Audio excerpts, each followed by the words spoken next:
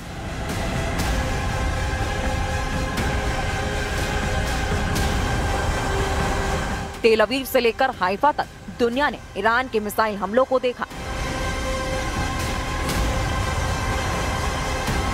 जमीन पर तबाही देखी, बड़ी बड़ी इमारतों को खत्म होते देखा और ये तस्वीरें नेतन्याहू के कमांड सेंटर से लेकर व्हाइट हाउस में भी देखी गईं। इसलिए ट्रंप ने भी कहा है कि ईरान और इजराइल दोनों को इस युद्ध में नुकसान हुआ है और इजराइल ने भी बड़ी चोट खाई है। इससे पहले इजराइल में विपक्ष के सांसद और पूर्व रक्षा मंत्री एविगडोर लिबरमैन कह चुके हैं कि ईरान इजराइल पर बड़ा हमला कर सकता है। लिबरमैन कह चुके हैं कि इजराइल में लोगों को बम शेल्टर की तैयारी पूरी रखनी चाहिए। एक तरह से एविगडोर लिबरमैन ने इजराइल में ईरान का खौफ फैला दिया है, यानी इजराइल में इस वक्त ईरान की मिसाइलों का सायरन बजने लगा है। इजराइल की सेना को इस बात का एहसास है कि जून में हुए युद्ध के बाद ईरान ने अपना हथियार गोदाम भर लिया है। इजराइल को भी अमेरिका से हजारों बंकर बस्टर बम सप्लाई हो चुके हैं। इसलिए अगला ट्रिगर कौन दबाएगा, नए युद्ध का फैसला यही बात करेगी। एविगडोर लिबरमैन ने कहा है कि ईरान इजराइल से बदला लेना चाहता है, इसलिए इजराइल को ईरान पर फिर से पहले हमला कर देना चाहिए। ईरान बदला जरूर लेगा, इजराइल पहले हमला करे। इसमें कोई शक नहीं कि नेतन्याहू बहुत दबाव में है। गाजा में युद्ध विराम के बाद उनकी सीना खाली है। एयरफोर्स को फिर से तैयार करके इजराइल में नए युद्ध का अलर्ट जारी किया जा रहा है। एविगडोर लिबरमैन जिस तरह से ईरान को ललकार रहे हैं, उससे लगता है कि नेतन्याहू को कोई फैसला लेना होगा, क्योंकि अब इजराइल अंदर ईरान से फिर युद्ध करने का प्रेशर बढ़ने लगा है। लिबरमैन इजराइल में विपक्ष की पार्टी ये इजराइल बेतूनों के प्रमुख हैं। उनका कहना है कि ईरान को रोकने के लिए इजराइल के पास कोई और रास्ता नहीं है। इसलिए ईरान के बचे हुए परमाणु और मिसाइल ठिकानों को पूरी तरह बर्बाद कर देना चाहिए और ये भी कि वो खुद मोसाद से कहेंगे कि ईरान में सत्ता बदलने के लिए काम किया जाए।